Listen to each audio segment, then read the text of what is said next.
Okay. Salihazu, how many days will you be in Sri Lanka? Bhante, 10 days. Oh, 10 days. So it means about 3-4 times you will miss the class. Now I try to arrange my time. And in case I feel like I cannot translate, I will ask Mr. Dũng to find another translator for our class. Okay. But I'll try my best, Bhante. Okay. Because I love this class and I don't want to skip even one. Okay. Sadhu, sadhu, sadhu. Okay. So you are you interested in this topic? I'm so interested. For me, it's so interesting Okay. and meaningful, especially for a nun like me. Okay. So I have to say sorry because I didn't I think how many days we skip our class? I think now we are at the 29 the class number 29 the session 29. Yes, so we skip around 2 classes. Okay. Yes, 2 or 3. Yes. Maybe from the December on I will be free, yeah. Because especially this is a Katina time, so that's why it's quite busy for me. Yes, that's normal, Bhante. Yeah. Okay, so let's continue.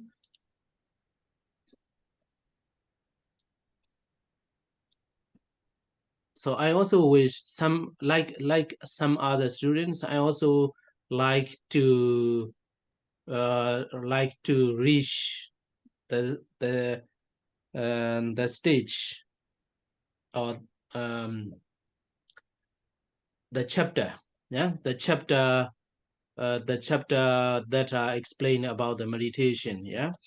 But here for some people it might be boring, not interested, but for the persons who wish to practice in detail, it's very important, yeah. So especially for monks and nuns, it's most important for monks and nuns, but for lay people as well, if they want to apply for their daily life, it's also useful. You know, the requisites for monks and nuns, requisites we call, and offerings we can say. So if we use the requisites or the offerings which are donated by the people, we have to reflect wisely. But for the normal, ordinary people, if you use something in your daily life, like a telephone, so when you use the telephone, why you are using that? Yeah, why you are using that? So you have to know your intention or why you use that one. So that one also very important. And also when you are in the shopping center, sometimes we want a lot, but actually at those moments you can reflect yourself, why I'm buying this one, I'm buying these clothes, like that. So you can reflect like that. In this way you can avoid buying unnecessary things. So in this way your life, or at least your house, will be clean. Sometimes your cupboard, yeah, always what is it, full of the clothes that are not useful. So like that. So this is at least for the normal lay person. You can reflect your everything, yeah, everything in your daily life as well. So okay, Sally Hasu, you can say something. Sư mong rằng là tất cả những học viên ở trong cái lớp học Thanh Tịnh Đạo này chúng ta có thể tiếp tục cái khóa học này, và khi mà chúng ta chuyển sang cái chương liên quan đến thiền định đó, thì cái chương đó sẽ giải thích rất là nhiều về những cái phương pháp thực hành thiền. Đối với nhiều người thì họ sẽ cảm thấy có một chút nhàm chán, nhưng mà đối với những ai có cái mong ước được thực hành chi tiết thì cái chương đó rất là quan trọng. Và đối với tăng và ni mà nói thì cái chương mà thiền định đó còn rất là quan trọng hơn rất nhiều. Tuy nhiên đối với hàng cư sĩ tại gia thì quý vị cũng có thể áp dụng những cái điều mà mình học trong cái đời sống thường nhật, bởi vì nó hẳn sẽ đem lại rất là nhiều điều hữu ích cho quý vị. Chẳng hạn như cái việc mà sử dụng và thọ dụng 4 món vật dụng đối với tăng và ni, thì khi mà sử dụng tứ vật dụng như vậy, những cái món vật dụng mà được cúng dường bởi đàn na tín thí, thì tăng và ni cần phải quán tưởng một cách khôn khéo khi sử dụng. Thì ở trong cái chừng mực này thì đối với hàng cư sĩ tại gia, khi mà quý vị sử dụng bất cứ món vật dụng nào, chẳng hạn như sử dụng chiếc điện thoại, thì cũng có thể là quán tưởng bằng việc tự hỏi rằng vì sao mình sử dụng cái này, và phải biết cái tác ý hay là cái dụng ý đằng sau cái điều mà mình làm. Đây là một cái điều rất quan trọng. Chẳng hạn như khi quý vị đi trung tâm thương mại, đôi khi quý vị muốn rất là nhiều thứ, nhưng lúc bấy giờ là quý vị cần phải quán tưởng hay là quán xét tại sao mình cần mua cái món này. Bởi vì tại sao mình mua cái món này, tại sao mình mua cái quần áo này. Thì khi mà tự hỏi như vậy, quý vị có thể sẽ tránh cái trường hợp là mua rất là nhiều thứ không cần thiết. Ít nhất cái lợi ích mà quý vị có thể đạt được đó là giúp cho cái nhà của mình nó bớt rối rắm. Bởi vì thỉnh thoảng là những cái tủ đồ của mình đó đầy ắp đồ đạc, nhưng mà nhiều trong số chúng thì mình không có dùng, không có thực sự cần thiết. Thì đây là cái cách mà hàng cư sĩ tại gia có thể quán xét là quán tưởng khi mà mình sử dụng hay là khi mà mua một cái món gì đó. Và đây cũng là cách mà quý vị có thể áp dụng để mà quán tưởng tất cả mọi thứ trong cái đời sống thường nhật của mình. Okay, so in this paragraph, actually there is a lot of things to discuss, but I will not go very detailed. Yeah, so only the key point I will talk about that, because you also can read yourself. Yeah, so here, so in this fourthful virtue, so fourthful virtue, I think you have you remember. So the first one is a Patimaukkha. Yeah, Patimaukkha Samvara Sila. Yeah, Patimaukkha Samvara Sila. So rules and regulation for monks and bhikkhu and bhikkhuni. Yeah, so Patimaukkha Samvara Sila, and then Indriya Samvara Sila. Indriya Samvara Sila is a let's say a restraint, yeah, or guarding the faculty, yeah, eye faculty, ear, etc. And next one is Ajiva Parisuddhi-sīla. So the virtue regarding with the requisites, yeah. And the last one is a Paccaya-sanecita-sīla. Is reflecting wisely when we use the requisites. So this is a fourthful virtue here. So the first one, Patimaukkha Samvara Sīla, and if we want to fulfill or if we want to practice the Patimaukkha Samvara Sīla, we need faith. Yeah. So about that as well, a lot of things to discuss about that. But here, let's say only it has written here. So for that is accomplished by faith, since the announcing or training precept is outside the disciples' province. Yeah, so the English word is not very easy to understand. You know, then basically 227 rules for bhikkhu and bhikkhuni, So all these rules are announced only by the Buddha. Only by the Buddha, not from other disciples. This is outside the disciples' province. It means like that, yeah? So in Bali, Sāvaka Visaya, yeah? Sāvaka Visaya is disciples' province, yeah?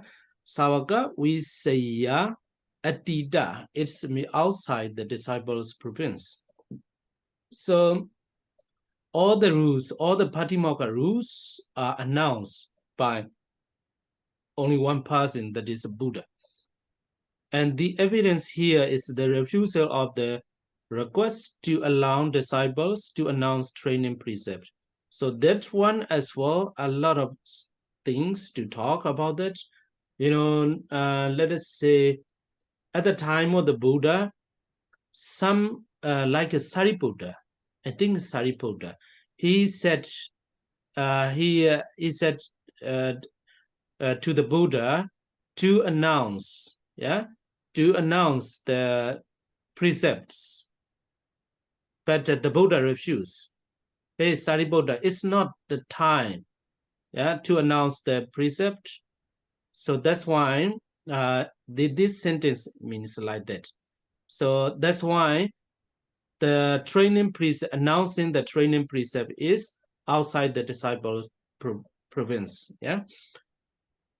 And having therefore undertaken through faith training precepts without exception as announced. So that's why with faith we have to follow, or we have to undertake all the precepts as announced by the Buddha. So one should completely perfect them without regard for life. So as bhikkhu and bhikkhuni, we have to keep the precepts announced by the Buddha without regard even for life. Yeah. So for this is said in the text, as a hen guards her eggs, or as a yak her tail. So yak, you know, like a calm, yeah, like a calm, yak her tail. That kind of animals, they always protect their tail.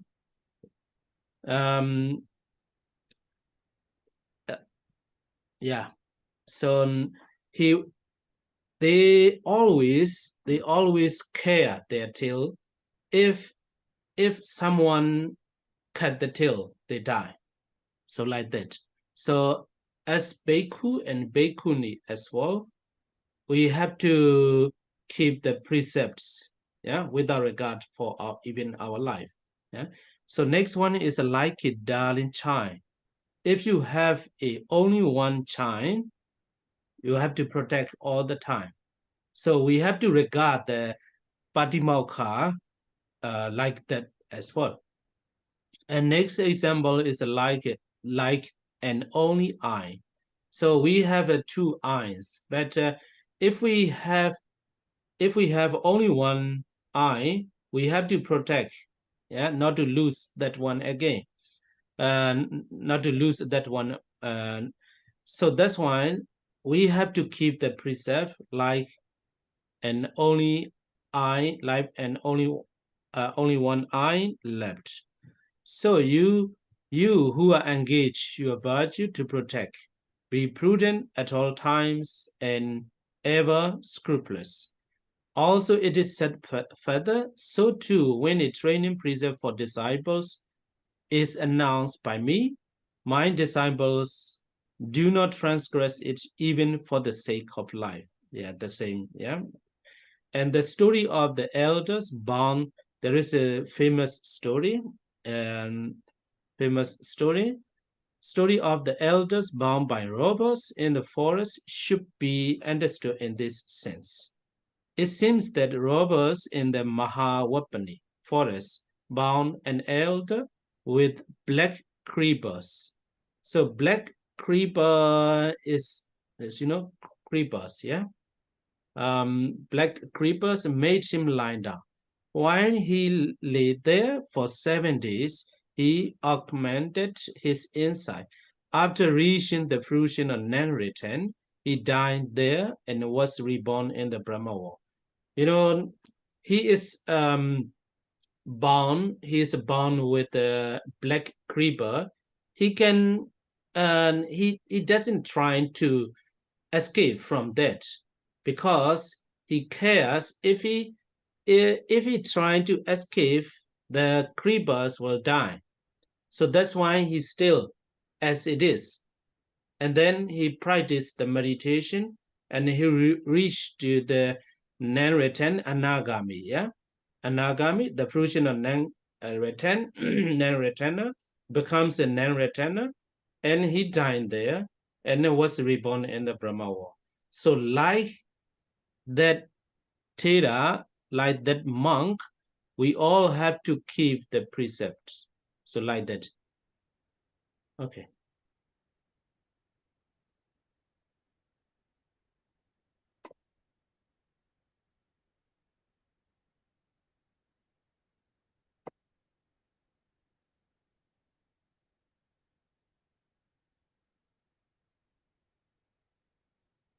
Trong cái đoạn này thì có rất là nhiều thứ mà chúng ta cần phải thảo luận, nhưng mà Thư sẽ không có đi một cách chi tiết, mà chỉ cung cấp cho chúng ta những cái từ khóa mà thôi, bởi vì quý vị có thể tự đọc cái đoạn này. Thì như chúng ta đã biết là mình đã học về bốn cái nhóm giới. Đầu tiên đó là biệt giải thoát giới, hay là Patimokkha Samvarasila, tức là những cái giới luật, những cái điều giới mà dành cho tỳ khưu và tỳ khưu ni. Thứ hai là Indriya Samvarasila, tức là cái giới liên quan đến cái việc mà kiểm soát cũng như là thu thúc 6 căn giác quan. Tiếp nữa đó là cái giới liên quan đến cái việc mà gọi là thọ nhận những gọi là thọ nhận tứ sự, hay là cái của cúng dường từ thí chủ. Và cuối cùng đó là cái giới liên quan đến cái việc mà quán tưởng khi thọ nhận hay là thọ dụng tứ vật dụng một cách khôn khéo.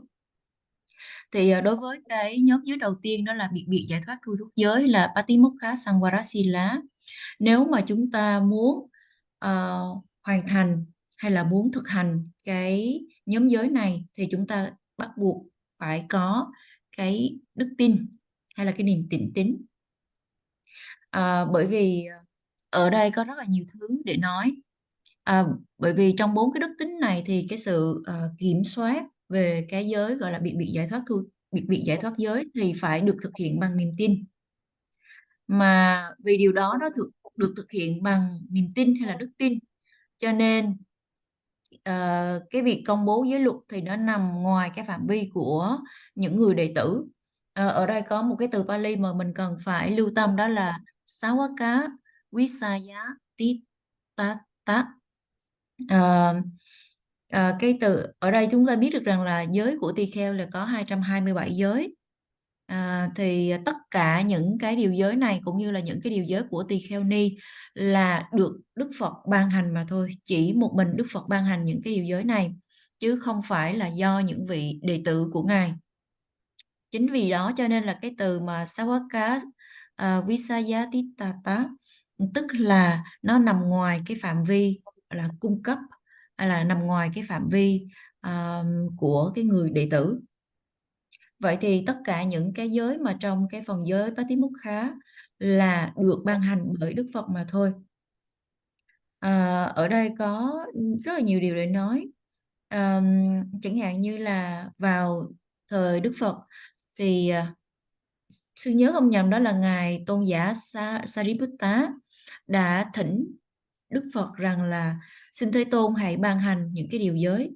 Nhưng mà Đức Phật đã từ chối và nói rằng này Sariputta, bây giờ vẫn chưa phải là cái thời điểm thích hợp để mà ban hành những cái điều giới hay là giới luật. Thì chính vì điều đó cho nên là những cái điều giới mà liên quan đến Patimokkha chỉ ban hành bởi Đức Phật mà thôi. Vậy thì với một cái niềm tịnh tín hay là đức tin, thì chúng ta sẽ tuân thủ và thực hành tất cả những cái điều giới được Đức Phật ban hành. Và đối với chư tăng ni thì cái việc mà giữ giới là một cái điều rất là quan trọng, bất kể mạng sống, và phải bảo vệ giới của mình, rèn luyện giới hạnh làm sao mà không có bất cứ một cái ngoại lệ nào. Bất kể mạng sống, hãy cố gắng bảo vệ giới hạnh của mình như thể là con gà mẹ nó bảo vệ trứng của nó, cũng như là con bò giác nó bảo vệ cái đuôi của nó. Bởi vì con bò giác nó có một cái gọi là một cái bản tính, đó là nó luôn luôn bảo vệ cái đuôi của mình rất là kỹ càng. Bởi vì khi mà cái đuôi của nó mất, tức là nó sẽ bị chết. Chính vì điều đó cho nên là chư tăng ni cần phải bảo vệ cái giới luật của mình cho thật là cẩn thận, bất kể mạng sống. Thì cái việc mà giữ gìn những cái điều giới luật bá tý bốc khá nó cũng tương tự như vậy. Hoặc có một ví dụ khác, đó là chúng ta có hai mắt.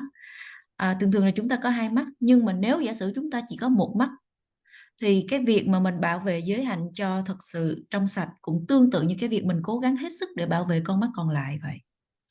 Cho nên cái việc giữ giới, đặc biệt là cái nhóm giới bá tý mốc khá, nó rất là quan trọng, như thể là mình cố gắng bảo vệ cái con mắt còn lại của mình. Và cho nên là hãy luôn thận trọng và hãy luôn cẩn thận. Và cũng có một đoạn lại nói thêm rằng là gì? Cũng vậy, khi mà ta tuyên bố giới luật rèn luyện cho hàng đệ tử, thì các đệ tử của ta dù chỉ vì mạng sống cũng không vi phạm. Và có một câu chuyện được kể lại là các vị là lúc bấy giờ có các vị trưởng lão bị bọn cướp trói vào trong rừng. Thì lúc bấy giờ có vẻ như là bọn cướp cái bọn cướp đó ở cái khu rừng tên là Mahawapani, và đã trói một vị trưởng lão bằng cái dây leo đen và bắt ông nằm xuống, và bắt vị này nằm xuống. Thì trong khi nằm đó 7 ngày thì Ngài đã phát triển tuệ giác, và sau đó là đã chứng đắc được cái quả vị Bất Lai hay là Anaham. Và sau đó là chết ngay tại chỗ đó và tái sinh vào cõi Phạm Thiên. Thì cũng tương tự như cái vị này, thì vị này không có cố gắng để mà thoát khỏi cái chỗ đó. Vị này là không có cố gắng để thoát khỏi cái gọi là, bởi vì một trong những cái giới luật của tỳ kheo có nghĩa là không có chặt đứt những cái cây dây leo, cho nên là vị này dù cho có phải chết cũng không có cố gắng để mà thoát khỏi cắt đứt những cái dây leo để mà trốn thoát. Chính vì điều đó cho nên là cần phải bảo vệ giới và thực hành giới cho thật là cẩn thận và trong sạch như cái vị trưởng lão này. Okay, I said not to go very detailed, but I will tell you a little bit more about that. Here 20 it means before the 20 years after the Buddha, after the Buddha, there is no single rules. There is no patimokkha. So that for your general knowledge, I said, only after the 20 years after the Buddha's time, not after the Buddha's time, after enlightenment, we can say, 20 vasa, 20 vasa, only some problems happen in the sasana, then the Buddha announced one rule, one by one, like that. For example, even, not to have sex for monks and nuns, bhikkhuni, there is no rules for that before 20, before 20 was. So there is a Sudana, Sudana, his name. So he has his former wife. He have sex with his former wife because his mother wants the child. The child. That's why his mother prepare his son and his former wife to have sex, and because she wants a child. So after that, there is one rules, one rules in the announced by the Buddha. So like that, there are many rules, at least 227. All are announced by the Buddha only when it is necessary or when the problems occur in the Sasana. So without any problems, the Buddha never announced the precepts. And that's one thing. Another one is before the 20 versa,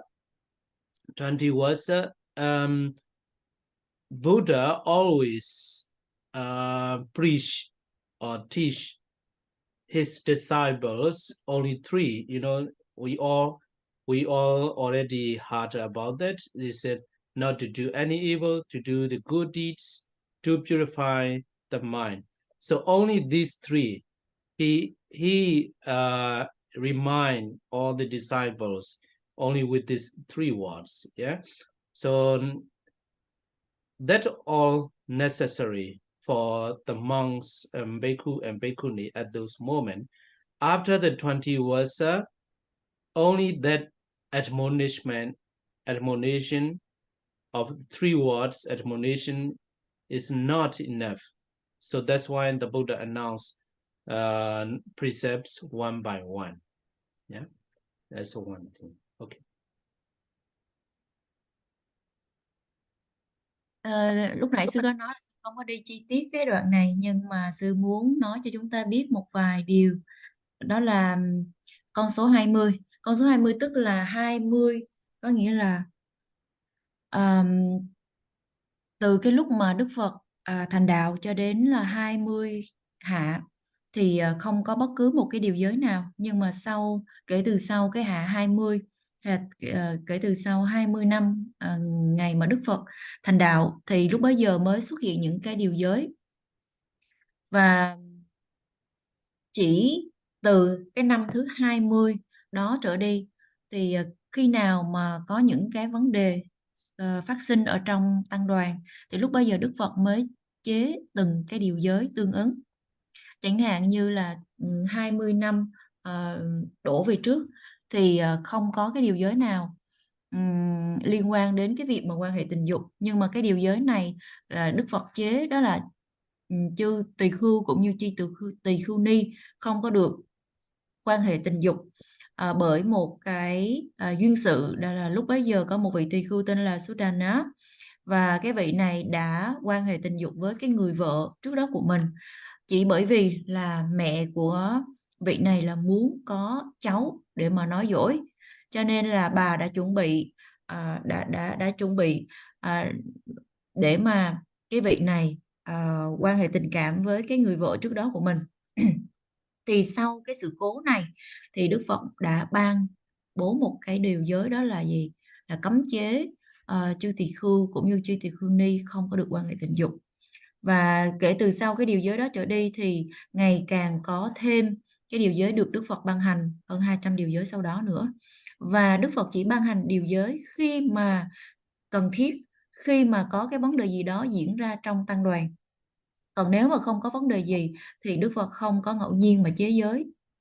Thì trước 20 hạ, gọi là trước cái hạ thứ 20 đổ về trước, thì Đức Phật luôn luôn giảng dạy đệ tử hay là học trò của Ngài chỉ với 3 cái câu rất là ngắn gọn được đề cập trong cái pháp cú 183, đó là gì? Là không làm các điều ác, hãy làm các điều lành và giữ gìn tâm ý trong sạch.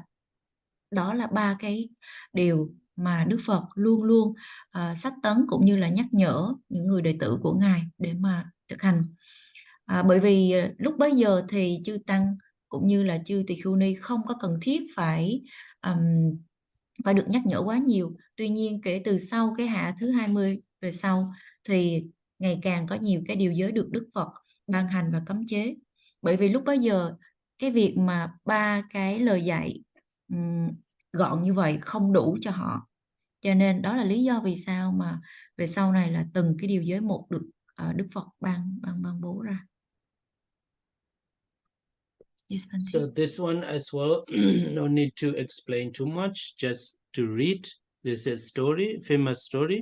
Also, they bound another elder in the Tambapani island. It's called Sri Lanka. Salihasu, you are going. So Tambapani in Pali, yeah, Tambapani Island is Sri Lanka, yeah, Sri Lanka, with this string creepers and made him lie down.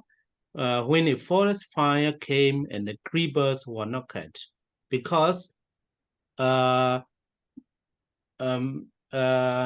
not allowed to cut the creepers and trees, yeah, by the bhikkhu and bhikkhuni. So that's why that monk, even though the forest fire is approaching him, he does not cut the creepers.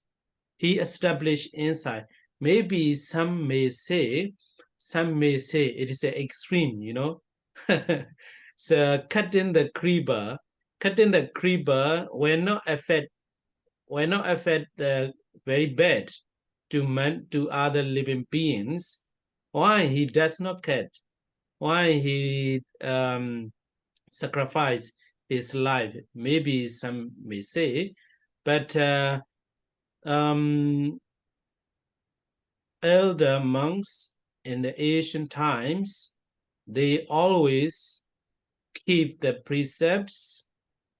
Yeah, they don't care their life, even their life. Yeah, without regard for their life. So that might be a lot of things to discuss about that. Yeah, it is worth to give our life. Yeah, compare with the creepers. Yeah, so but anyway, the Asian monks, yeah, and monks in the ancient time, they always keep their precepts without regarding their life. Yeah, and he established insight. So instead, without catching the creepers, he established himself insight and attained nibbana simultaneously with his death. So it means that he died at that same time he got a nibbana. So like that, yeah. So there is samasisi, but then you don't need to know about in Pali, yeah. Samasisi arahant, yeah. When the elder Abhaya, a preacher of the Digha Nikaya, passed by with 500 bhikkhus, he saw what had happened, and he had the elder's body cremated and a shrine built. Therefore, let other clansmen also maintain the rules of conduct pure, renouncing life if there be need, rather than break virtues restraint by the war severe decreed. Okay, so this one as well, we don't need to talk too much. Cái đoạn này chúng ta cũng không cần phải bàn luận quá nhiều hay là giải thích nhiều. Nhưng mà ở đây thì có một cái câu chuyện cũng khá là nổi tiếng được kể lại về một vị trưởng lão ở Sri Lanka. Thì ở Sri Lanka lúc bấy giờ thì cái tên gọi của nó là Tampapani, đảo Tampapani, tức là Sri Lanka ngày nay. Thì lúc bấy giờ là có một vị trưởng lão, người ta đã trói vị đó bằng dây leo và bắt vị này nằm xuống. Thì khi mà có một cái trận cháy rừng xảy ra và những cái dây leo này chưa bị cắt. Tuy nhiên thì ở đây có một cái điều giới, đó là tỳ kheo cũng như tỳ kheo ni sẽ không có được phép cắt những cái dây leo cũng như là chặt cây. Cho nên vị sư này, vị trưởng lão này, là dù cho lửa từ cái đám cháy rừng nó ngày càng tiến dần về phía mình, vị này cũng không có cố gắng để mà cắt đứt cái dây leo để mà thoát thân. Và lúc bấy giờ thì vị này đã an trú và phát triển được tuệ giác và chứng đắc niết bàn cùng lúc với cái chết. Tức là ở đây là chứng niết bàn và chết xảy ra cùng một lúc luôn. Chứng niết bàn xong rồi chết. Thì trong cái trường hợp này có nhiều người họ có thể có cái suy nghĩ là nó mang tính hơi cực đoan một xíu, là tại sao vị này lại lại cực đoan như vậy? Tại sao lại không có các bước dây leo để mà thoát thân? Tại sao lại hy sinh mạng sống của mình chi vậy? Thì ở đây chúng ta có một cái điểm cần phải lưu tâm, đó là những cái vị trưởng lão, những vị tỳ kheo và thời xưa đó, chư vị giữ giới rất là nghiêm, thà là giữ giới cho trong sạch chứ bất kể mạng sống, thà là chết nhưng mà phải giữ giới cho thật là trong sạch. Thì đây là cái điều mà có thể là, đối với cái điều này thì có rất là nhiều thứ chúng ta có thể thảo luận. Chẳng hạn như có người họ cho rằng là gì? Thà là cố gắng duy trì cái mạng sống này, bởi vì cái việc mà được mang thân người này, được cái sự hiện hữu trong kiếp này, họ so sánh với cái gọi là cái cơ hội tái sinh, cho nên là họ cố gắng bảo vệ mạng sống. Nhưng mà những vị trưởng lão thời xưa đó, chư vị không màng mạng sống để mà giữ giới cho thật là trong sạch. Thì vị trưởng lão này đã gọi là đã phát triển tuệ giác, và ngay cái lúc mà chứng đắc niết bàn thì vị này cũng mạng chung luôn. Thì cái từ mà chứng đắc niết bàn rồi mạng chung cùng một lúc trong tiếng Pali, nó có cái chữ đó là samasisi, thì quý vị cũng không cần phải biết chi tiết. Và thì khi mà trưởng lão Abhaya là một cái người thuyết giảng Trường Bộ Kinh, đi ngang qua với 500 vị tỳ kheo, thì ông nhìn thấy một cái điều gì đã xảy ra, và vị này đã ra lệnh là hỏa táng thi thể của vị trưởng lão và xây dựng một cái ngôi đền để mà thờ. Thì vì thế cho nên là các gọi là những cái bộ tộc khác, hay là vì vậy cho nên là những người khác cũng phải giữ gìn giới luật cho thật là trong sạch, từ bỏ mạng sống nếu cần thiết, còn hơn là phá vỡ những cái giới hạnh mà được đấng cứu độ thế gian đã ban hành. Đấng cứu độ thế gian ở đây là ám chỉ cho Đức Phật. Okay. So let's continue reading. So not much to explain. And as Patimokha restraint is undertaken out of faith, we have already talked about that. So restraint of the sense faculties should be undertaken with mindfulness. So second one, yeah, Patimokha is one. Restraint of the sense faculties is number two. Second virtue is undertaken with mindfulness. Yeah, this one, for example, to guard our eye faculty, we need mindfulness. So if we don't have the mindfulness, then we look a lot of things, even if we should not see, we should not look. And also, if we don't guard our eye faculty, through the eye faculty, a lot of unwholesome thoughts, unwholesome action will arise, will come out from through the eye faculty. So we need mindfulness to guard our eye faculty, etc. So for that is accomplished by mindfulness, because when a sense faculties functions are founded on mindfulness, founded in mindfulness, there is no liability to invasion by covetousness and the rest. So it means that unwholesome things, unwholesome thoughts will not invade into our mind. So recollecting the fire discourse, which begins thus: better bhikkhus, the extirpation of the eye faculty by a red-hot burning blazing glowing iron spike, then apprehension of signs in the particulars of visible objects cognizable by the eye. So is it to say you should what is it? You should how to say with this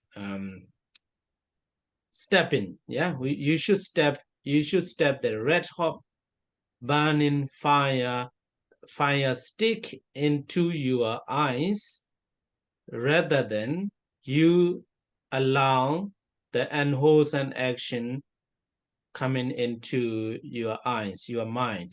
So like that. So it is good. So burning, blazing, glowing sticks is coming into your eyes rather than unwholesome thoughts come into your mind. You know, we can say a lot about that. If your eyes is blind, that you will be blind person for one life. If you have a lot of evil thoughts in your mind, you will be blind in many lives. So like that, yeah. So that's why we have to guard our eye faculty, etc. This restraint should be properly undertaken by preventing with and remitting mindfulness any apprehension. In the objective fields consisting of visible data, etc., of any signs, etc., likely to encourage covetousness. I hope you will remember these signs in the particulars of visible object. We have talked about that. You know, for example, if we look at the girl or if we look at the boy, we don't take the signs in the particular. Oh, his smile or her smile is very beautiful, something like that. We don't have to take. Yeah, just it is a person like that. Yeah, so it's a signs and particulars means way she smile, her hairs, her movement, something like her way of talking. What you talk very lovely and something like that. People say like that. Okay, and likely to encourage covetousness, etc., to invade consciousness occurring in connection with Indo, and so on. When not undertaken, thus, virtue of patimokkha restraint is an enduring. It does not last, like a crop not fenced in with the branches. And it is raided by the robber. Defilements as a village with open gates is by thieves, and less leaks into his mind as rain does into badly roof house. Yeah, so this example also is very nice.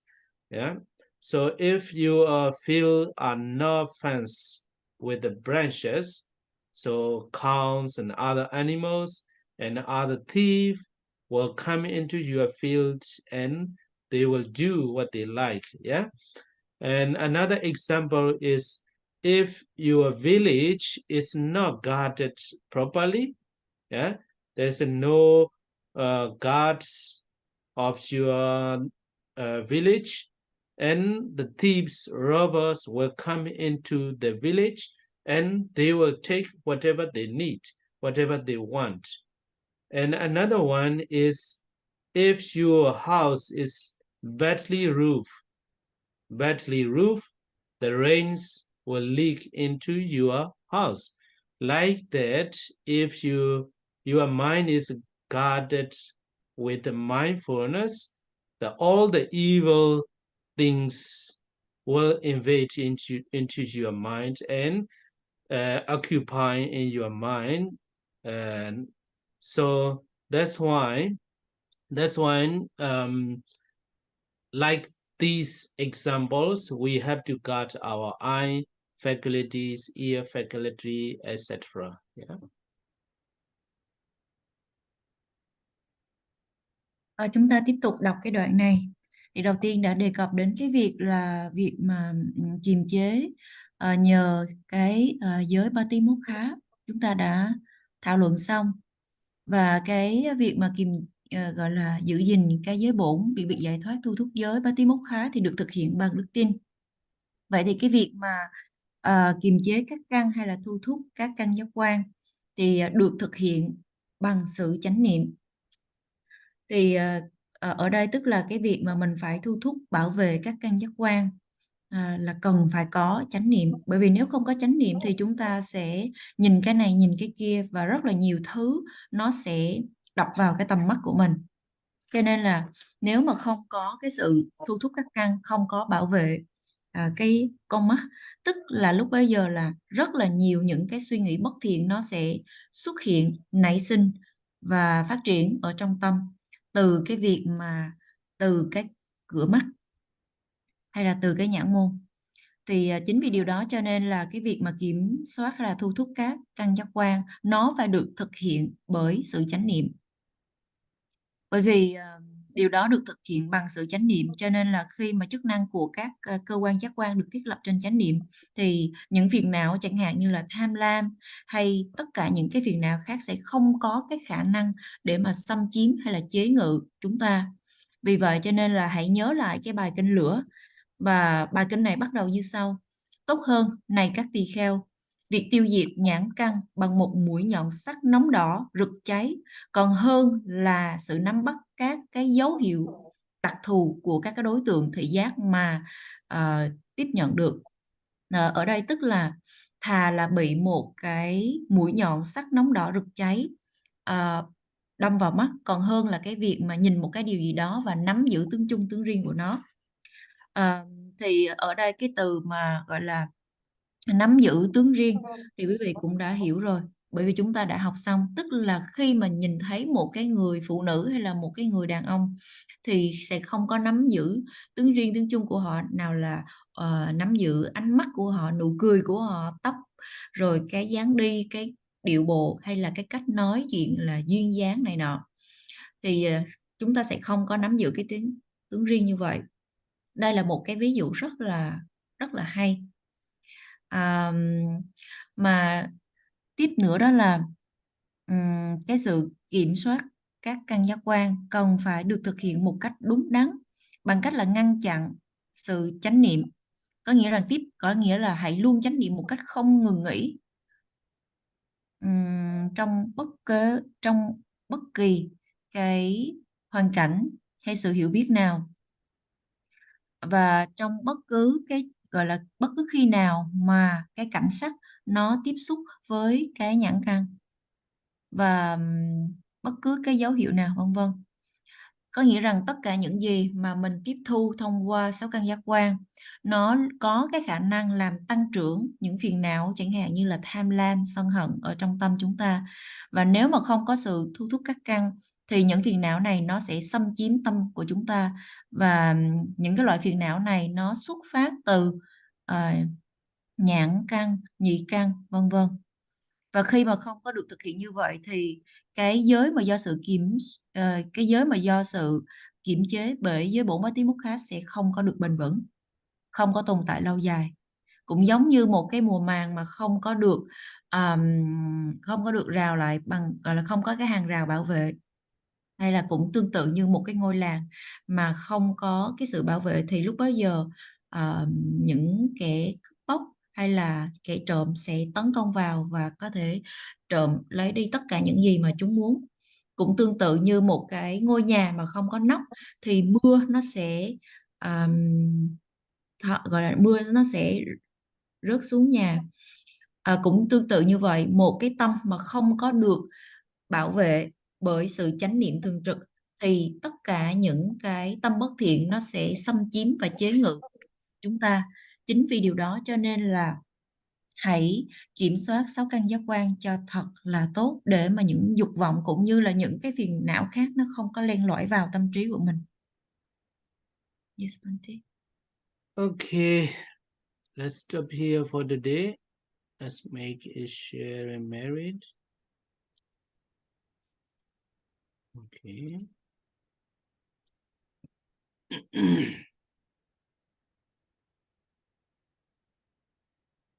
Mời quý vị chúng ta chánh niệm và hướng tâm vào cái lời hồi hướng và chi phước của Ngài.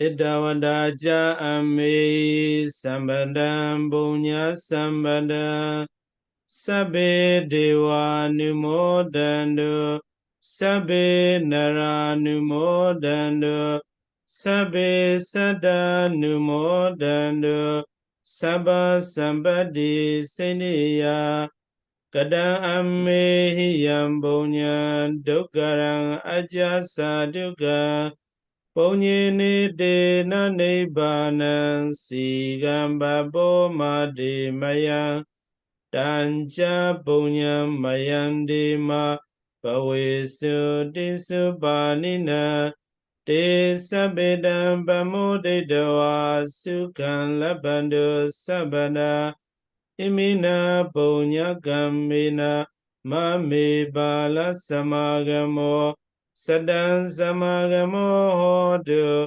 Yawanibana Badia Kayina Wacha Chedena Bamadina Mayagada Achayang Kamami Bande Buri Banya Dadagada Idame Bonya Aswakia Wahan Hodu Idame Bonya Nibanasa Bajio Hodu Imame Bonya Bagan Sabasada Nambajimi Idano Nyadina Hodu Sukhida Hondu Nyadayo Idano Nyadina Hodu Sukhida Hondu Nyadayo Idano Nyadina Hodu Sukhida Hondu Nyadayo